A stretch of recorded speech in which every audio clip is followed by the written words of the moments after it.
What's going on, everyone? I want to talk today about it's a topic that everyone likes to talk about, and there's a lot of misinformation in the fitness industry about cardio and how it goes in conjunction with building muscle and how you can do it.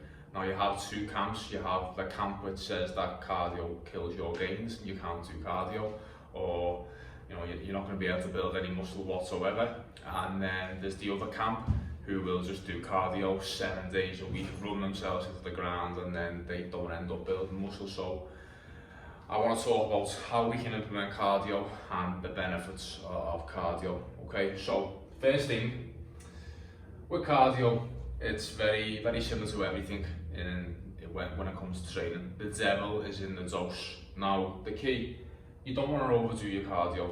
Right? Cardio, of course, it's important.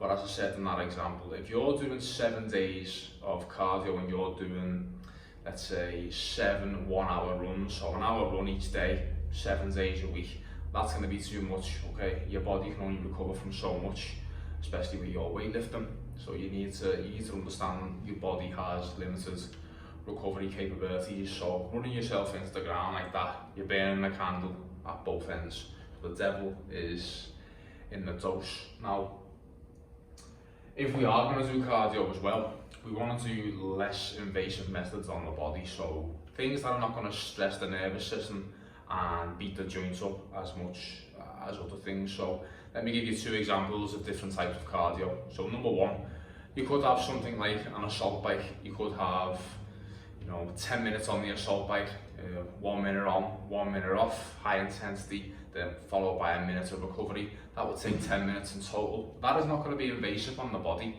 Whereas if you've done something like let's say 15 or 20 minutes of hill sprints, so a couple of sprints and then recovery period, that's going to beat the joints up a lot more and the nervous system up a lot more, because you're constantly beating your knees and your ankles on the concrete floor. So I know it might not sound like a lot, but when you have that with your weight training, and if you're squatting and deadlifting, training legs hard multiple times a week, and you're running on this concrete all the time, you need to be smart about how you're applying the stress to your body. So again, you want to pick less invasive methods. So what I like to use for my clients, I always talk about steps. We always talk about 10 to 12k steps a day.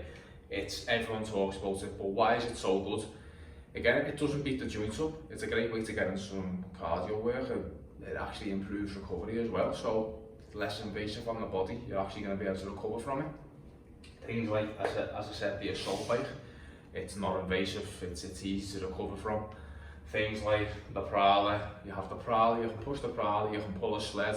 Now, what's great about them? They have no eccentric loading. They're not going to cause a lot of muscular damage. So again, we can get in some good conditioning without beating our body up. Now then, these types of cardio in comparison to, as I said, 40-50 minute runs every single day on the hard concrete, doing all sorts of hill sprints, even things like if you was doing bag work or that type of stuff, if you were doing that like 5, 6, 7 days a week, imagine trying to hit the heavy bag 6 or 7 days a week, and also doing bench press training 2 or 3 times a week, and a lot of pull-ups, chin-ups, all that sort of stuff. Your elbows and your wrists are going to take an absolute fucking beating.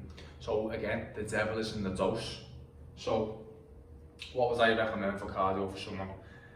Anything from 2 to 3 times a week, 20 to 30 minutes a piece. Now if you've done your steps, you hit your daily steps every single day, and then you throw in an assault bike twice a week, you're going to be good to go. You don't really need much more than that, unless you're specifically training for an endurance event, which most of you are not. Most of us are trying to get jacked. So 2 to 3 times a week, 20 to 30 minutes a piece, and just pick low invasive methods. It's going to be a lot better for you. So one final thing is, when you do cardio, you want to do it after your lifting sessions, not before. For example, with the assault bike, you're not going to want to go and do 10, 15 minutes or 20 minutes on an assault bike and then go straight into heavy squats. That just doesn't make sense. So if you're going to do cardio, make sure it's after your weight training, so always prioritise your weight training. If you have to do them at separate times in the day, you could do your weights in the morning and then in the evening you do your cardio. That's fine, okay? Now that's just a little bit on how to do cardio and how I prescribe it. Now let's get into the actual benefits of cardio and why you want to have it in your training program. Now, don't listen to all these dinosaurs, by the way. I always call them dinosaurs because it's true. They're just stuck in the Stone Age with their just idiotic ideologies on how to train. Cardio is important. Now, why is it important? Again, the first thing, improved heart health. Your heart is your most important muscle. Without your heart, you're fucked. It doesn't matter how big your biceps are or your pecs are. If your heart's fucked and it's not in condition, everything else is not working properly. So that's the big one, improved heart health, okay? Number two, we have better conditioning. Now, what do I mean by conditioning? I mean your ability to actually take those muscle building sets into the deep dark waters. Now, what do I mean by that? Picture a hack squat and you're doing a set of 15, okay? Now that can get pretty serious pretty quick. If your conditioning is poor, when you get to rep 7, rep 8, you're going to be blowing out of your ass and you're not going to have the conditioning to finish the set properly and get to the 0 to 3 reps in reserve mark, you know, the actual zone that we need to be in to push that threshold to, let's say, stimulate hypertrophy. If we're not getting to that zone and we don't have the conditioning to do that, we're shooting ourselves in the foot. There's nothing worse than that. So better conditioning helps you train harder and be able to swim in those deep waters a lot better of a set. So another one of the big things, we can eat more food. Now, who doesn't want to eat more food? And also when we're trying to gain muscle, actually eating more food is anabolic in nature. Now let's say if you burned 300 or 400 calories by doing an extra little bit of cardio every single day, you're going to be able to eat 300 or 400 calories worth more of food. Now that's going to be more anabolic. Now take a person who might eat 3,000 calories, but then if they do cardio, they could eat 3,500 every single day. That's going to be more anabolic and more productive for muscle gain than the person who eats 3,000. So can you see the knock-on effect that just improving your cardiovascular fitness and just doing more activity, what it does? Again, actually improves recovery. Now, how many times have you been sore after a workout and then you've went and got some steps in or you've done a little bit of conditioning and the soreness goes away? The fresh blood flow being pumped around the body is huge for improving recovery.